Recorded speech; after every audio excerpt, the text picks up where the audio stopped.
தோனி அவர்கள் நெக்ஸ்ட் சீசன்ல விளையாடுவாரா இல்லையா அப்படிங்கறது ஒரு பெரிய சந்தேகமா இருக்குங்க. ஆக்சுவலி தோனி கிட்ட ரீசெண்டா இதை பத்தி கேட்டப்ப அவர் என்ன சொன்னாருன்னா, நான் ராஞ்சிக்கு போகணும், கொஞ்ச நாள் அங்க விவசாயம் பார்க்கணும், கொஞ்சம் மாசம் நான் பைக் ஓட்டணும், கொஞ்சம் நான் ஃப்ரீயா இருந்துக்கிறேன், அதுக்கப்புறம் இதை பத்தி நான் யோசிக்கிறேன், என் மனசும் என் உடம்பும் ஒத்துழைச்சதுன்னா கண்டிப்பா சிஎஸ்கேக்காக மறுபடியும் விளையாடுவேன் அப்படிங்கிற மாதிரி சொல்லியிருக்காங்க.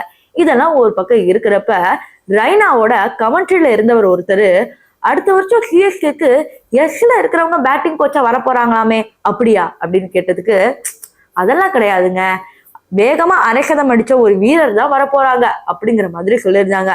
அப்புறம் தான் பார்த்தா தெரியுது, வேகமா அரைசதம் அடிச்சவர் வேற யாரும் இல்ல, ரெய்னா அவர்கள் தான்.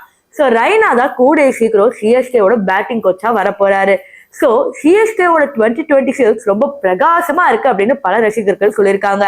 அதே மாதிரிதான் கடைசி மேட்ச்லயும் பயங்கரமா மிரட்டி விட்டு வார்ன் பண்ணிட்டு போயிருக்காங்க, இதுதான் எங்க ஸ்குவாடுன்னு. சோ இதை பத்தி நீங்க என்ன நினைக்கிறீங்க? சிஎஸ்கே 2026ல ஜெயிக்குமா அப்படிங்கறது கமெண்ட் செக்ஷன்ல சொல்லுங்க.